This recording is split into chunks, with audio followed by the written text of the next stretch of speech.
Physics equations often feel like an intimidating wall of random symbols.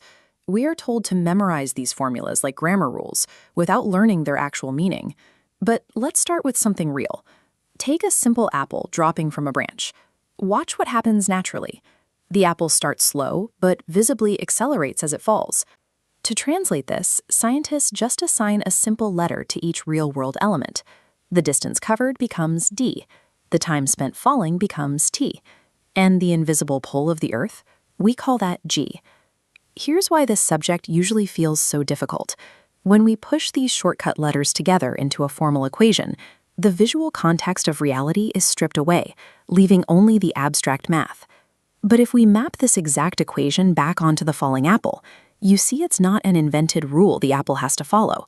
It's simply the story of the apple, translated into a universal shorthand. And once you see the pattern, these equations stop being random math and start beautifully describing your world. Because this same translation describes a football flying through the air, a rainbow, or a rocket launching into space.